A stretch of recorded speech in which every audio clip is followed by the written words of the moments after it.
Hello दोस्तों, आप सभी का स्वागत है आपके अपने YouTube चैनल हिंदी समागम पर।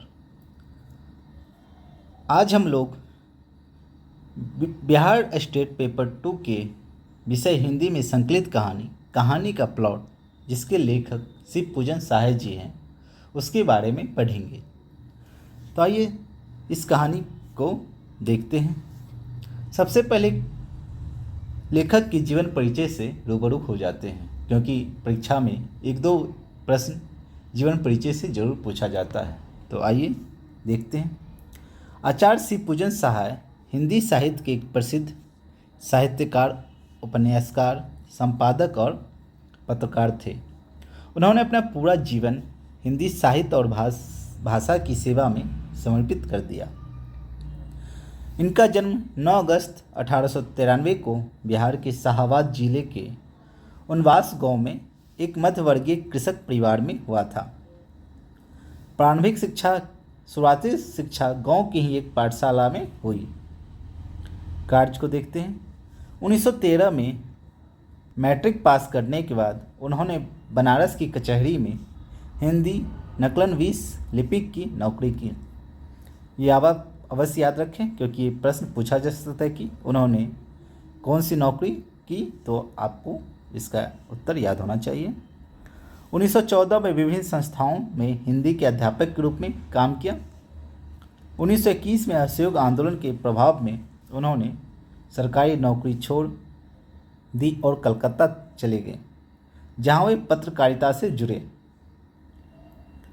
उन्होंने मतवाला, माधुरी, गंगा, जागरण और हिमालय जैसे कई प्रतिष्ठित पत्रिकाओं का संपादन किया। 1939 से 1949 तक उन्होंने छपरा के राजेंद्र कॉलेज में हिंदी के प्राध्यापक के रूप में सेवा दी, जबकि उनकी औपचारिक शिक्षा केवल मैट्रिक तक ही थी। उनका निधन 21 जनवरी 1963 को पटना में हो गया। साहित्यिक योगदान देखते हैं।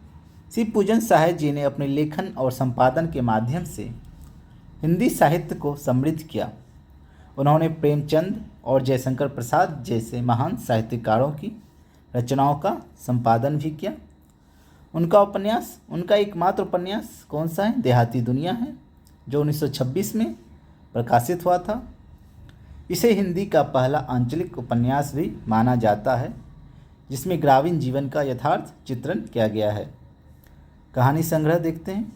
विभूति 1935 उनका एक उल्लेखनीय कहानी संग्रह है।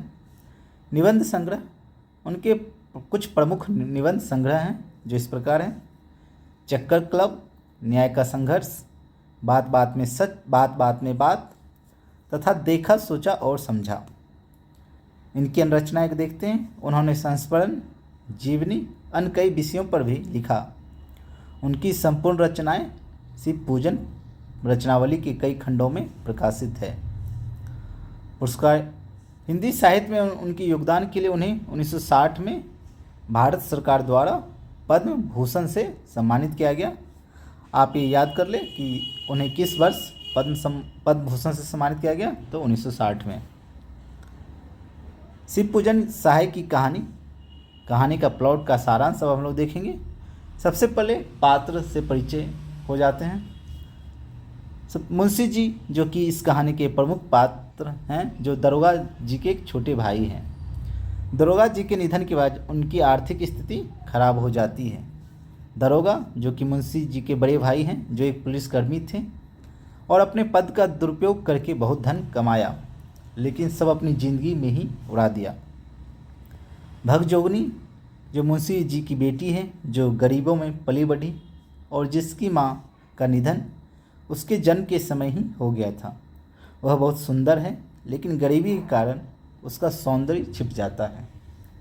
सौतेला बेटा, भगजोगनी का दूसरा पति, जो मुंशी जी का दामाद और बाद में भगजोगनी का पति बन जाता है। अब हम लोग कहानी को सारांश को देखते हैं। आशा करता हूँ आप लोग कहानी को पढ़ चुके होंगे, क्योंकि यहाँ कहानी का पाठन थोड़ा मुश्किल हो सकता है। तो आइए कहानी के हम लोग सारांश को जानते हैं। कहानी मुंशी जी के जीवन के उतार चढ़ाव को दिखाती है। जब उनके बड़े भाई दारोगा थे, तब उनका जीवन वैभवशाली था, क्योंकि दारोगा जी की सैलरी काफ़ी अच्छी थी। इस कारण उनका जीवन काफ़ी सुखमय था। दरोगा जी ने अपने पद का दुरुपयोग करके बहुत पैसा कमाया था। आप जानते होंगे करप्शन कितनी बड़ी चीज़ है। उसी माध्यम से इन्होंने भी काफ़ी पैसा कमाया था, लेकिन सब कुछ अपनी विलासिता में खर्च कर दिया। उनके मरने के बाद सिर्फ एक तुर्की घोड़े के समान खूबसूरत घोड़ी बची थी, जिसे बेचकर मुंशी जी ने उनका श्राद्ध किया और अपना कर्ज चुकाया। दरोगा के निधन के बाद मुंशी जी की अमीरी खत्म हो गई और गरीबी आ गई। इसी गरीबी में उनकी बेटी भगजुगनी का जन्म हुआ, जिसकी मां का निधन के कारण उसे बचपन में ही अनाथ होना पड़ा। सुंदर होने के बावजूद गरीबी के कारण उसका जीवन कष्टों से भर गया। उसे भरपेट भोजन, तन ढकने के लिए पर्याप्त कपड़े और सिर में लगाने के लिए तेल भी नहीं मिलता था। तब भगजोगनी बड़ी हुई तो मुंशी जी को उसकी शादी की चिंता सताने लगी। दहेज की कमी के कारण कोई भी अच्छा वर नहीं मिला। समाज की कुरीति से मजबूर होकर मुंशी जी ने भगजोगनी का विवाह एक अधेड़ उम्र के व्यक्ति से कर दिया। कुछ समय बाद उस व्यक्ति का भी देहांत हो गया। इसके बाद सबसे दुखद घटना घटती है। विधवा भगजोगनी का विवाह उसके पति के जवान बेटे से हो जाता है, जो रिश्ता में उसका सौतेला बेटा था। इस घटना के माध्यम से लेखक ग्रामीण समाज की कड़वी सच्चाई, गरीबी, दहेज प्रथा और अनमेल विवाह जैसी सामाजिक कुरीतियों को उजागर करते हैं। तब हम लोग परीक्षा में पूछे जाने वाले कुछ महत्वपूर्ण प्रश्नों को देखते हैं। पहला प्रश्न है, कहानी का प्लॉट, कहानी के लेखक कौन है? अभी आपने देखा इसके लेखक कौन है। इसका सही उत्तर है ऑप्शन ख, शिव पूजन सहाय। अगला प्रश्न देखते हैं। अगला प्रश्न है, कहानी में मुख्य रूप से किस सामाजिक समस्या को दर्शाया गया है? इसका सही उत्तर है ऑप्शन गो, दहेज प्रथा, क्योंकि दहेज प्रथा के कारण ही भगजोगनी का विवाह नहीं हो पा रहा था। कोई बिना दहेज के उससे शादी करना नहीं चाह रहा था। अगला प्रश्न देखते हैं। अगला प्रश्न है, दरोगा जी की तरक्की क्यों रुक गई थी? उसकी तरक्की क्यों रुक गई थी? उसके घोड़ी के प्रेम के कारण तरक्की रुक गई थी। इसका सही उत्तर है ऑप्शन ख। दरोगा जी के मरने के बाद उनके श्राद्ध कर्म के लिए मुंशी जी ने क्या बेचा? तो मुंशी जी ने अपनी तुर्की घोड़ी को बेचा था, ऑप्शन ख। अगला प्रश्न देखते हैं। अगला प्रश्न है, भगजोगनी कौन थी? भगजोगनी मुंशी जी की बेटी थी, जो कि बहुत ही खूबसूरत थी। भगजोगनी की मां की मृत्यु कैसे हुई थी? तो इसका सही उत्तर है ऑप्शन गो, उसे जन्म देते समय। अगला प्रश्न देखते हैं। अगला प्रश्न है, कहानी के अनुसार समाज में किसकी प्रधानता दिखाई गई है? इसका सही उत्तर है ऑप्शन ख, पुरुष प्रधानता को दिखाया गया है। भगजोगनी को बचपन से ही लोग क्या कहकर पुकारते थे? तो इसका सही उत्तर है ऑप्शन क, अनाथ, क्योंकि उसकी माँ बचपन में ही गुजर गई थी, तो इसलिए उसे अनाथ कहकर पुकारा जाता था।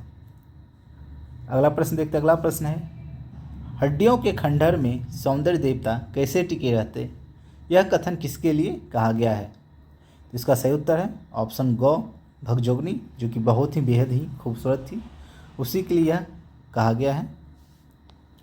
अगला प्रश्न देखते हैं। अगला प्रश्न है, अंत में भगजोगनी किसकी पत्नी बनकर जीती रही है? तो इसका सही उत्तर है ऑप्शन ख, अपने सौतेले पुत्र की। जब भगजोगनी का विवाह किसी अधेड़ उम्र के व्यक्ति के साथ हो गया था तो उनकी मृत्यु हो जाती है। उसके पश्चात भगजोगनी के विवाह उसके अपने सौतेले बेटे के साथ ही कर दिया जाता है। कुछ लोगों के कथानुसार गरीब घर की लड़की कैसी होती है? इसका सही उत्तर है ऑप्शन घ, चटोर और कंजूस। अगला प्रश्न देखते हैं। अगला प्रश्न है, कहानी का प्लॉट शीर्षक पाठ गद्य की कौन सी विधा है? कभी कभी आपसे यह भी पूछा जा सकता है यह किस विधा है तो आपका इसका सही उत्तर है ऑप्शन गो, कहानी। अगला प्रश्न देखते हैं। अगला प्रश्न है, सुंदरता में भगजोगनी अंधेर घर की क्या थी? तो इसका सही उत्तर है ऑप्शन को, दीपक। अगला प्रश्न देखते हैं। अगला प्रश्न है, शिव पूजन सहाय की रचनावली कहाँ से प्रकाशित की गई थी? इसका सही उत्तर है ऑप्शन ख, पटना। तो तो ये थे कुछ महत्वपूर्ण प्रश्न जो कि आपके परीक्षा में पूछे जा सकते हैं। आशा करता हूँ आपको यह कहानी समझ आया हो। आप एक बार पुनः इस वीडियो को देख सकते हैं, जिससे कि आपको ये सारे प्रश्न याद भी हो जाएंगे। मिलते हैं किसी नए वीडियो में, तब तक के लिए धन्यवाद। जय हिंद।